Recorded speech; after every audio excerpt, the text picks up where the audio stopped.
Get out! You're cluttering my life. CEO Joseph Hurd sneered, kicking Graciella's suitcase down the marble steps while his mother, Victoria, watched from the balcony with a glass of champagne. Take your crying brats and leave. You're done here. They looked at Graciella and saw nothing but a discarded wife, homeless, broken, and desperate. But what they didn't know was that the severance papers Joseph had just arrogantly signed weren't an ending. They were a transfer of ownership. Graciella wasn't just leaving his mansion with nothing. She was already secretly buying his entire $250 million empire. And in exactly 6 months, she wouldn't just be his ex-wife. She would be his boss. But before we watch Joseph's world crumble, do me a favor. Especially if you believe that a mother's silence should never be mistaken for weakness. Hit that subscribe button. It's free, but it helps us expose arrogant elites and share stories where the underdog takes it all. And let me know in the comments, where are you watching from today? Let's see which city is ready to witness the ultimate boardroom takeover. The sterile hum of the medical monitors was the only lullaby Graciella Hurd had heard for the last 2 hours. She lay back against the pillows, her dark skin glowing with a sheen of exhaustion, her arms wrapped protectively around 2 small bundles. Noah and Naomi were barely 3 hours old, their tiny chests rising and falling in perfect, fragile rhythm. For a fleeting moment, the silence felt peaceful. A sacred pause before the chaos of motherhood began. Graciella closed her eyes, imagining Joseph walking through the door with roses, or perhaps a rare smile, ready to meet the children who carried his name. The heavy thud of the door hitting the wall shattered the fantasy. Joseph C. Hurd strode into the VIP suite, not with flowers, but with a sleek leather briefcase, and a man Graciella recognized as the family's corporate attorney. Joseph looked impeccable in his charcoal Italian suit, a jarring contrast to the raw, biological reality of the delivery room. He didn't look at Graciella's face. He didn't look at the twins. He checked his Rolex. "You're awake?" Joseph said, his voice devoid of warmth. "Good. We can expedite this." Graciella shifted, pulling the babies closer to her chest. "Joseph?" They were just born. Noah looks exactly like... "I'm not here for show and tell, Graciella," he interrupted, snapping his fingers at the lawyer. The attorney stepped forward, avoiding Graciella's gaze, and placed a thick manila envelope on the hospital tray, dangerously close to the bassinet. "These are the papers. The terms are non-negotiable." The air left the room. Graciella stared at the bold lettering on the document. Dissolution of marriage. "Divorce?" she whispered, the word feeling foreign and sharp in her mouth. "Joseph, I just gave birth to your children." Joseph finally looked at the twins, his lip curling, slightly, as if he were inspecting a quarterly report that had missed its projections. "Yes, and you've done your duty. But let's be honest, Graciella. You were a placeholder, a necessary aesthetic for the shareholders. But now..." He gestured vaguely at the infants. "Now you're just carrying expensive distractions.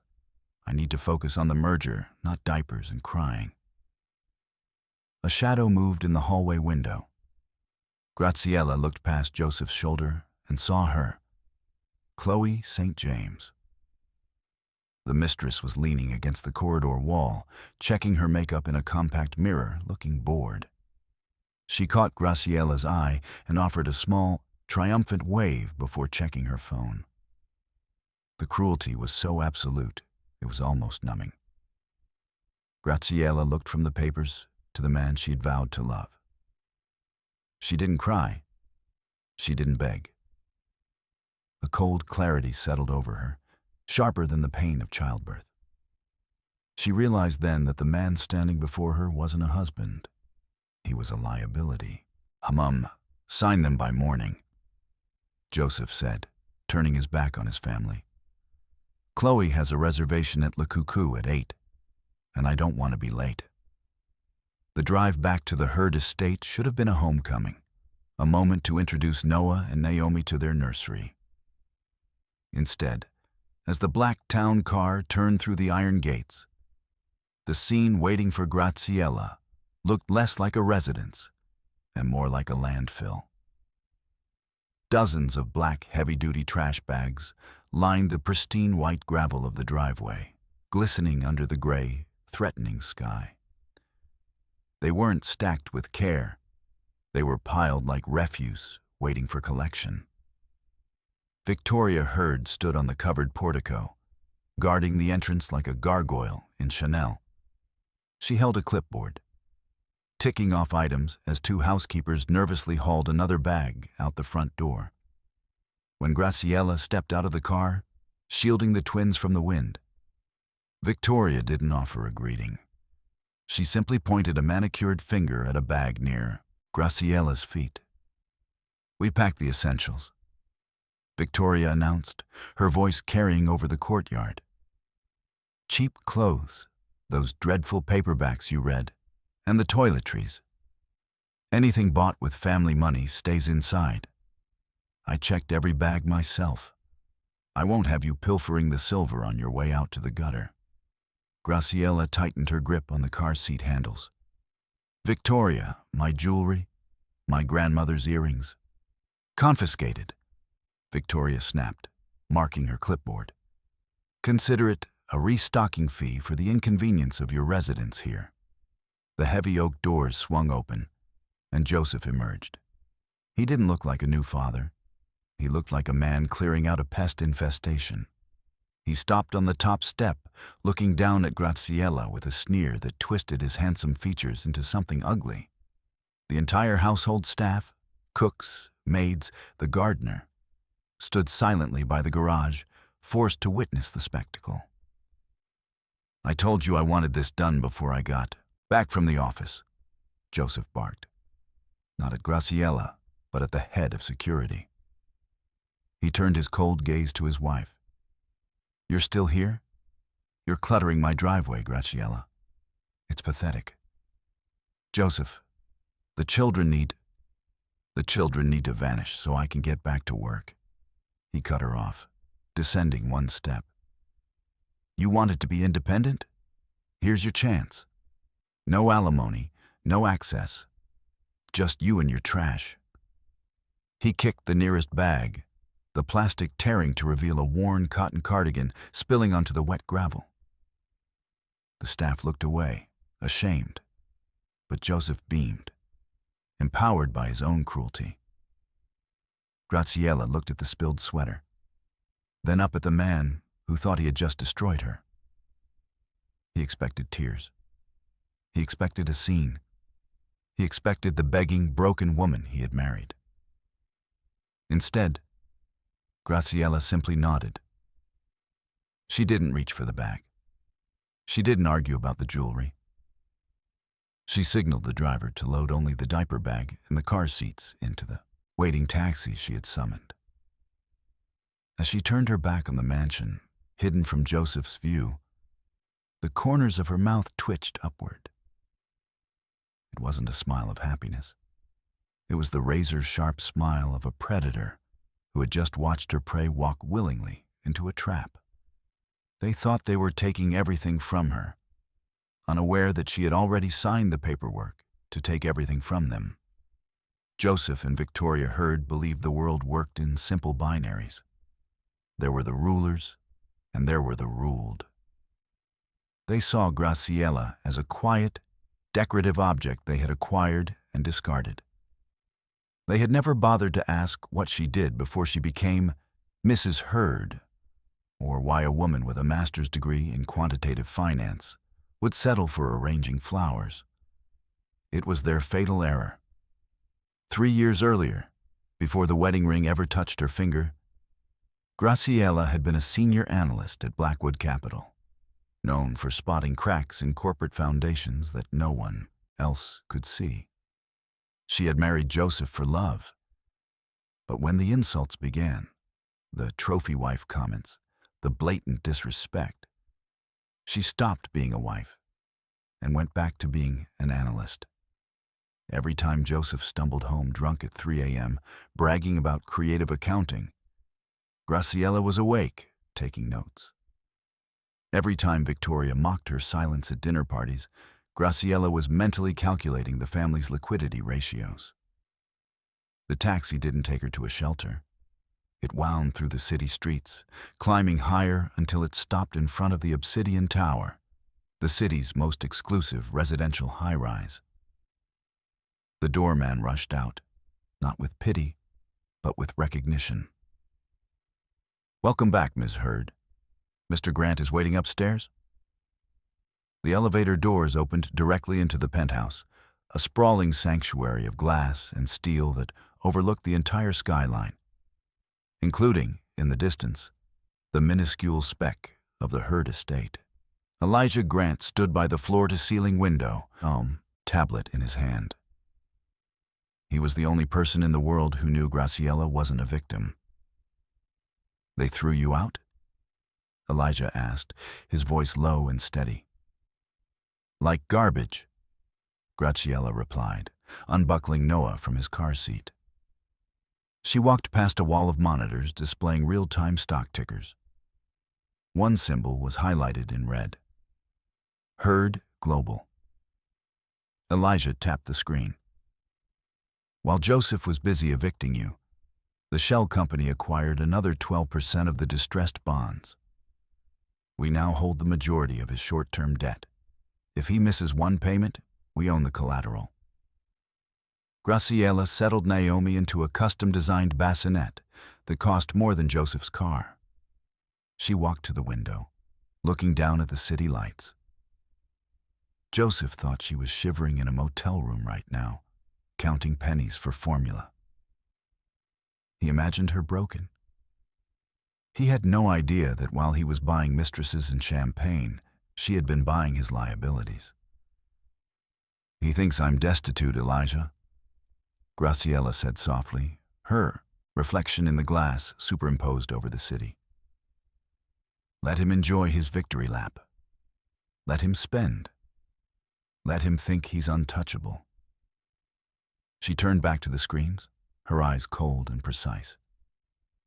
"Because when the bill comes due, I'm going to be the one collecting it." The ink on the eviction notice was barely dry when Chloe St. James began her renovation of the Hurd estate. She treated the mansion not as a home, but as a conquered territory.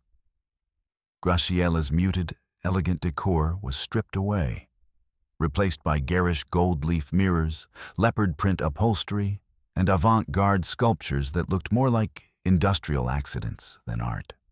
Chloe directed the movers with a glass of rosé in one hand and Joseph's platinum corporate card in the other, swiping it with the reckless abandon of someone who had never earned $1. "It needs to scream power, Joseph," Chloe purred, tossing a catalog of Italian marble onto his desk. "If you want to be a titan, you have to live like one. That beige nightmare your ex-wife loved was so pedestrian." Joseph barely looked up from his scotch. He was sprawled in his leather chair, basking in the silence of a house free from crying infants. "Buy whatever you want," he muttered, waving a hand dismissively. "The quarterly bonus is coming in next week. We're swimming in cash." But on the mahogany desk, buried under architectural swatches, his phone buzzed incessantly. The caller ID flashed names Joseph should have feared. Risk Management, SEC Compliance, Board of Directors. He ignored them all. He silenced a call from his CFO, muttering about paranoid bean counters, who kept whispering about unusual trading volume and a potential hostile takeover. "They're just nervous," Joseph told Chloe, watching her hold up a crystal chandelier sample. "They see the stock dipping and panic. They don't have the vision. I'm trimming the fat."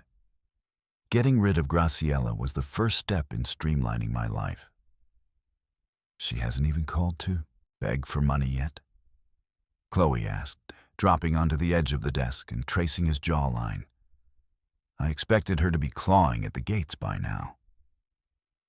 Joseph laughed, a harsh, brittle sound. That's the thing about Graciela. She's weak. She's probably too embarrassed to admit she failed. Silence is the only defense a loser has. He took a long sip of his drink, feeling invincible. Let her rot in silence. It proves I was right to cut her loose. She never had the stomach for this world. He tossed his phone into the drawer, silencing the urgent warnings flashing on the screen. He chose to focus on the gold leaf and the woman stroking his ego, blissfully unaware that the silence he mocked wasn't weakness. It was the calm before a tsunami. While he redecorated the captain's quarters, the ship was already taking on water, and he had thrown his only life vest overboard. The red arrows on the financial news networks told the story Joseph refused to read. Herd Global stock was in free fall. The market had reacted violently to the CEO's erratic behavior, the rumors of embezzlement, and the sudden, unexplained departure of key personnel.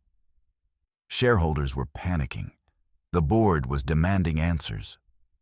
But Joseph C. Hurd wasn't in the boardroom. He was in his private club, nursing a hangover and complaining about disloyal markets. That was exactly where Elijah Grant found him. Elijah didn't look like a threat. He looked like salvation. Dressed in a bespoke suit that whispered old money, he approached Joseph's table with a bottle of rare whiskey and a smile that didn't quite reach his eyes. "Rough week, Joseph?" Elijah asked, pouring 2 glasses. The street can be unforgiving to visionaries. Joseph took the glass, his hands trembling slightly. "Vultures," he spat. "They don't understand the long game. I just need a bridge, a liquidity injection to quiet the noise until the next quarter." "That's exactly why I'm here," Elijah said smoothly, sliding a thin leather portfolio across the table. "My partners at Chimera Holdings admire your bold leadership.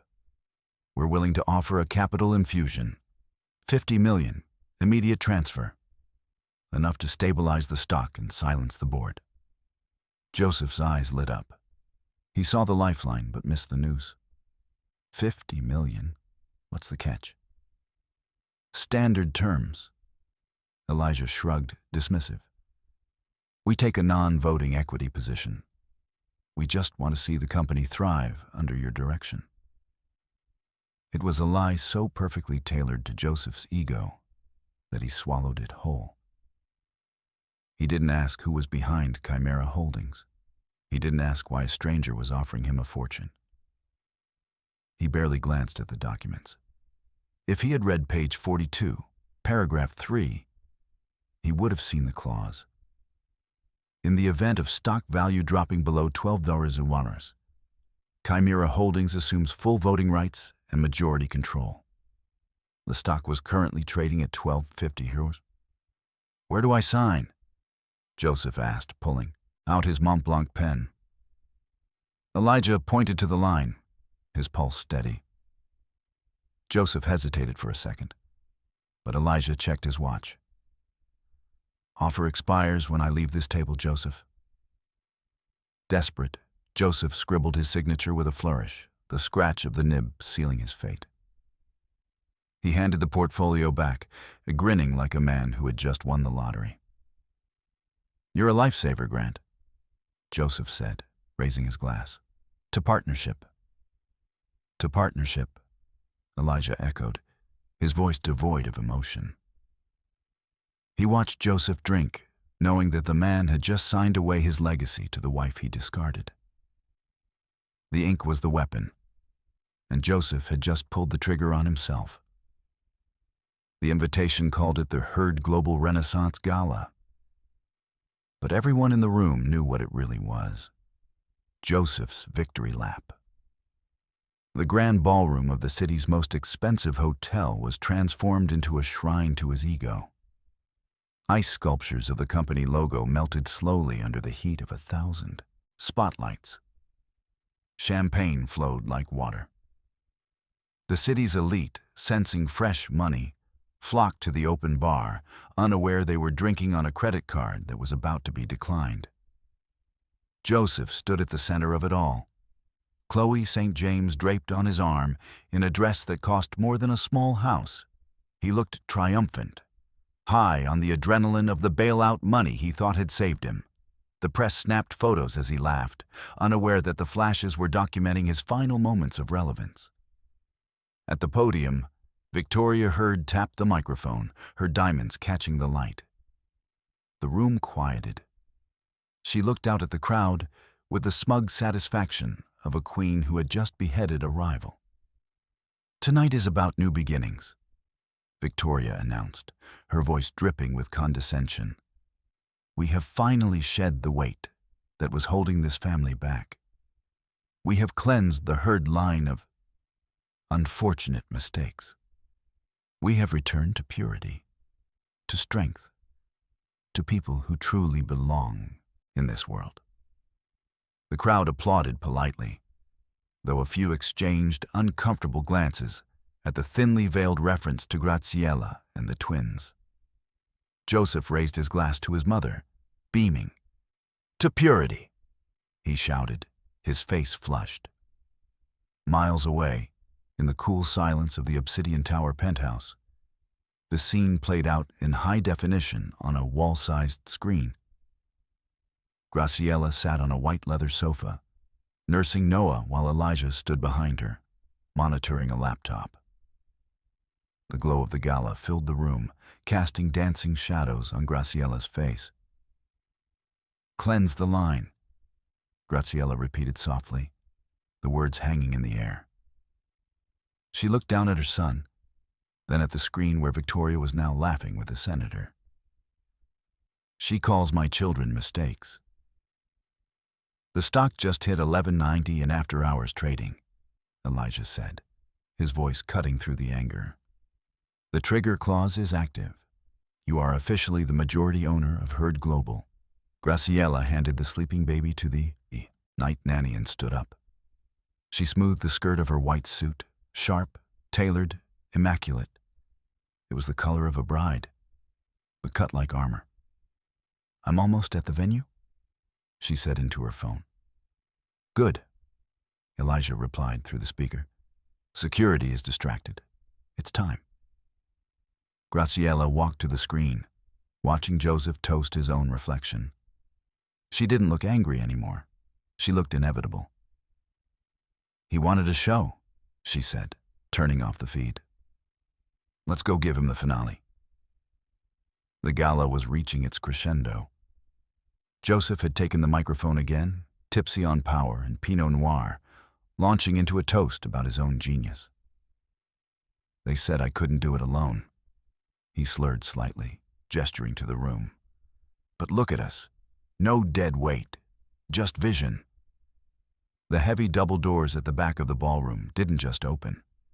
They were thrown wide with a force that made the nearest guests jump. Heads turned.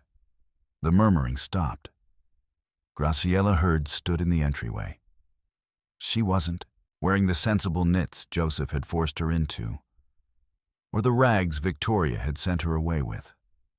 She wore a tailored white suit that seemed to catch every light in the room, making her glow with an almost celestial intensity. Flanking her were 4 large men in dark suits, her own private security detail. Joseph squinted against the spotlight. "Security," he shouted, his laugh nervous. "Someone let the trash back in. Escort her out." 2 venue guards stepped forward, their hands reaching for Graciela's arms. She didn't flinch. She simply raised a lanyard hanging around her neck. It wasn't a guest pass. It was a corporate ID printed that morning. The word under her name wasn't guest or wife. It was bold, black, and unmistakable. Owner. The guards paused, confused. Elijah Grant stepped out from behind Graciela, holding up a tablet displaying a legal injunction. "Touch her," Elijah said, his voice carrying through the silent room, "and you'll be sued for assaulting the chairwoman of the board." The guards stepped back, the path to the stage cleared like the Red Sea. Graciela began to walk. The sound of her heels on the marble floor was a metronome counting down Joseph's final seconds. Click, click, click.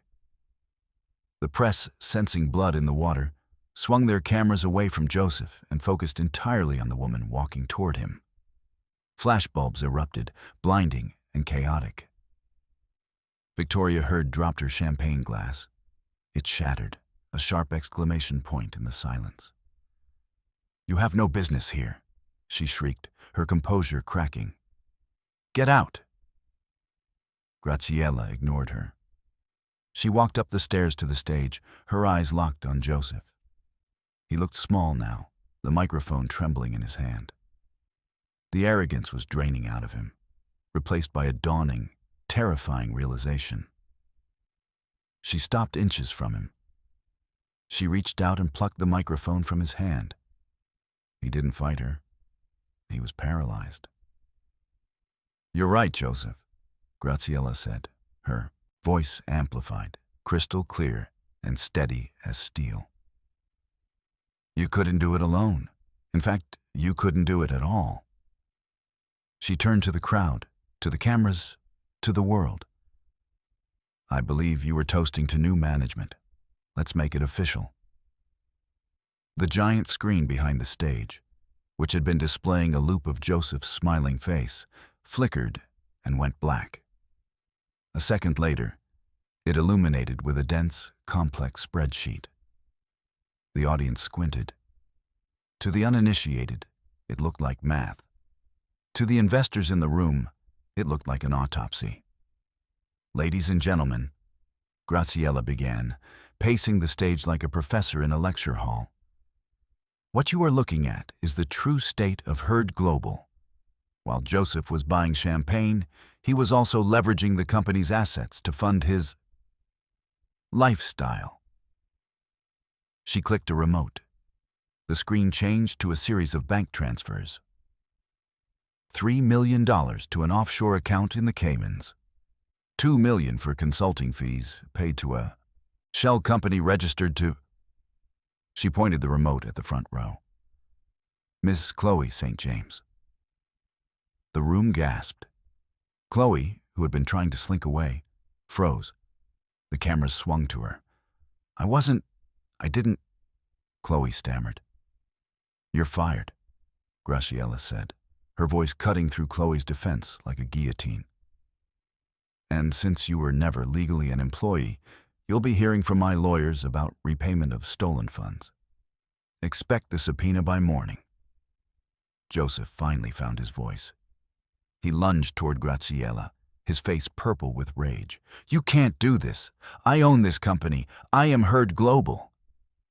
"Actually," Graciela interrupted, clicking the remote one last time. The screen displayed the contract Joseph had signed with Elijah, the bailout deal he hadn't read. The clause about the stock price was highlighted in neon yellow. "You sold it. To me." I didn't know," Joseph whispered, staring at his own signature. "I know," Graciela said, stepping closer, her voice dropping to a dangerous whisper that the microphone picked up perfectly.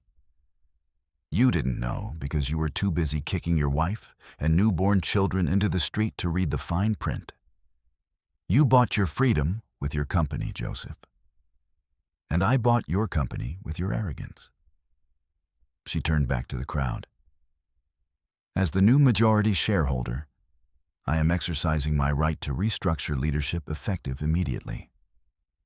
She looked Joseph dead in the eye. "Joseph C. Hurd, you are terminated for cause, embezzlement, gross negligence, and breach of fiduciary duty. Security?" The same guards Joseph had tried to sic on her stepped forward. They didn't look at him with respect anymore. They looked at him like a trespasser. Get your hands off me!" Joseph screamed as they grabbed his arms. "Mother, do something!" Victoria Hurd stood motionless, clutching her pearls, staring at Graziella with a mixture of hatred and terrified respect. She knew the game was over. She knew the queen had just taken the king. "Take him out," Graziella ordered, turning her back on her husband. "And make sure he takes nothing of value, just the trash." The magazine cover sat framed on the mahogany desk. Graziella Hurd, the silent billionaire. It was 6 months since the night of the gala, but the world was still talking about the takeover. The stock price of Hurd Global, now rebranded as Phoenix Holdings, had tripled. The chaotic boys' club culture of Joseph's tenure was gone, replaced by ruthless efficiency and record profits. Graziella didn't look at the magazine often. She was too busy looking at the floor of her corner office, where Noah and Naomi were currently dismantling a tower of blocks. At 1 year old, they were sitting up, babbling and thriving, blissfully unaware that their nursery was inside a Fortune 500 headquarters. Elijah walked in, carrying a final legal file.